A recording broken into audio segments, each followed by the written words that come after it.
একটু অন্যরকমভাবে দেখাবো। দেখুন, আশা করছি আপনাদের ভালো লাগবে। আর যদি ভালো লাগে তাহলে একটা লাইক, কমেন্ট, শেয়ার, সাবস্ক্রাইব করতে ভুলবেন না। দেখুন, এখানে আমি 250 গ্রাম ঢ্যাঁড়স নিয়েছি আর প্রথমেই ধুয়ে কেটে নিয়েছি। আর তার সাথে একটা বড় সাইজের আলু ঠিক একই রকম করে কেটে ধুয়ে নিয়েছি। এবারে প্রথমেই একটা মশলা বানাবো। তার জন্যই দেখুন একটা বাটি নিয়েছি, এর মধ্যেই দিয়ে দিচ্ছি 1 চামচ জিরের গুঁড়ো, আর দিচ্ছি হলুদের গুঁড়ো 1/2 চা চামচেরও কম, ঝালের জন্য শুকনো লঙ্কার গুঁড়ো, আর ধনের গুঁড়ো দিলাম 1/2 চা চামচ।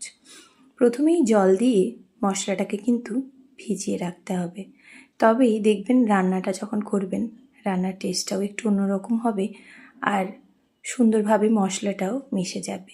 এদিকে দেখুন একটা কড়াই বসিয়ে দিয়েছি।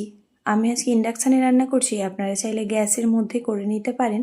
এবার ভালো করে কড়াইটা গরম হয়ে গেলে মধ্যে অ্যাড করছি সর্ষের তেল, আর সর্ষের তেলটা গরম হলে এর মধ্যে দিচ্ছি 2টো শুকনো লঙ্কা, আর দেব অল্প একটুখানি 5 ফোড়ন দিয়ে প্রথমে বেশ ভালো করে একটুখানি ভেজে নেব, যাতে লঙ্কার কালারটাও চেঞ্জ হয় আর 5 ফোড়ন থেকে সুন্দর একটা গন্ধ ছাড়তে শুরু করে।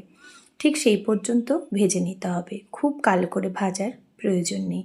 এবারে এর মধ্যে প্রথমে কেটে ধুয়ে রাখা আলুগুলো অ্যাড করে দিচ্ছি। এই গরমের সময় এরমভাবে একবার ঢ্যাঁড়সের রেসিপিটা বানিয়ে দেখতে পারেন, আশা করছি আপনাদের ভীষণই ভালো লাগবে। গরম গরম ভাতের সাথে খেতে কিন্তু দুর্দান্ত লাগে। অল্প একটুখানি টেস্টের জন্য লবণ দিয়ে আলুগুলো প্রথমে বেশ ভালো করে ভেজে নিচ্ছি। আলু যত করে ভালো করে ভাজবেন তাতে করে রান্নার টেস্টটাও বেশ ভালো আসবে, তাই আলুটা কিন্তু অবশ্যই একটু ভালো করে ভেজে নিতে হবে।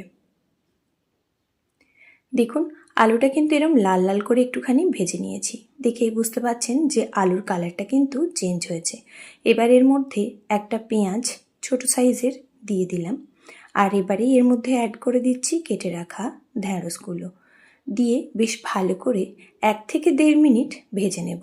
খুব বেশি ভাজবো না, অল্প একটুখানি ভেজে নেব। আর ঢ্যাঁড়সের কালারটা কিন্তু এরকম সবুজই থাকবে, ঠিক সেই পর্যন্ত ভাজতে হবে। আর এই সময় রান্নার ফ্লেমটা কিন্তু একেবারেই লোতে রেখে ভাজতে হবে, তাহলেই দেখবেন ঢ্যাঁড়সের কালারগুলো সুন্দর সবুজ থাকছে আর সেদ্ধও বেশ সুন্দর হয়ে যাচ্ছে। এখন একেবারেই নরম ঢ্যাঁড়স, তাই খুব বেশি সময় লাগে না রান্না করতে। দেখুন, ভেজে নিয়েছি ঢ্যাঁড়সগুলো, এর থেকে আর বেশি ভাজার কোনো প্রয়োজন নেই। এবারেই আগে থেকে মশলাটা যে আমি ভিজিয়ে রেখেছিলাম সেটাই এর মধ্যে অ্যাড করে দেব।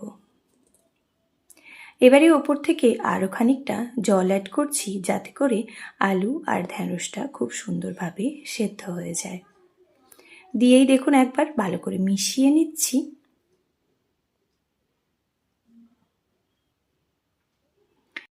ঢ্যাঁড়স আলুটা সুন্দরভাবে মশলার সাথে দেখুন মিশে গেছে। এবার এর মধ্যে অ্যাড করছি টেস্টের জন্য অল্প একটুখানি চিনি। আপনারা চাইলে চিনিটা স্কিপ করতে পারেন, তবে চিনিটা দিলে কিন্তু বেশ ভালো লাগে খেতে। অল্প একটু দিয়ে দিলাম টেস্টের জন্য লবণ, দিয়ে আবারও একবার হালকা হাতে অল্প একটুখানি মিশিয়ে নেব।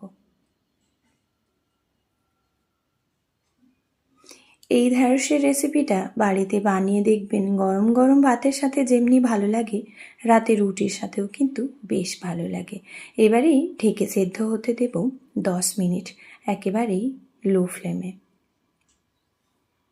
তারপরেই দেখুন কতটা সুন্দরভাবে আলু আর ঢ্যাঁড়সের কালারটাও চেঞ্জ হয়ে গেছে, আর সব কিছু কিন্তু বেশ সুন্দরভাবেই সেদ্ধ হয়ে গেছে।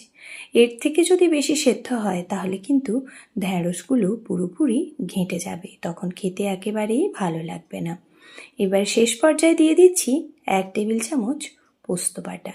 পোস্ত বাটাটা দিয়ে একটুখানি হালকা হাতে মিশিয়ে নিয়ে 2 থেকে 3 মিনিট লো ফ্লেমে রান্নাটা করেই গরম গরম ভাতের সাথে কিন্তু পরিবেশন করতে পারেন। এমনকি রাতে রুটির সাথেও কিন্তু খেতে পারেন, ভীষণই ভালো লাগে। আর আপনারা কে কীভাবে ঢ্যাঁড়স রান্না করেন অবশ্যই আমার কমেন্ট বক্সে জানিয়ে যাবেন। রান্নাটা আমার পুরোপুরি শেষ, এবারেই গরম গরম ভাত, রুটি, পরোটার সাথে পরিবেশন করতে পারেন। কেমন লাগলো কমেন্ট বক্সে অবশ্যই জানিয়ে যাবেন। দেখুন দেখতে কতটা সুন্দর হয়েছে। দেখতে যেমনই সুন্দর হয়েছিল, খেতেও অসাধারণ হয়েছিল। এতটা সময় আমার সঙ্গে থেকে আমার এই রেসিপিটা দেখার জন্য আপনাদের অসংখ্য ধন্যবাদ। ভালো থাকবেন, সুস্থ থাকবেন। দেখা হবে আবারও কোনো এক ঘরোয়া রেসিপিতে।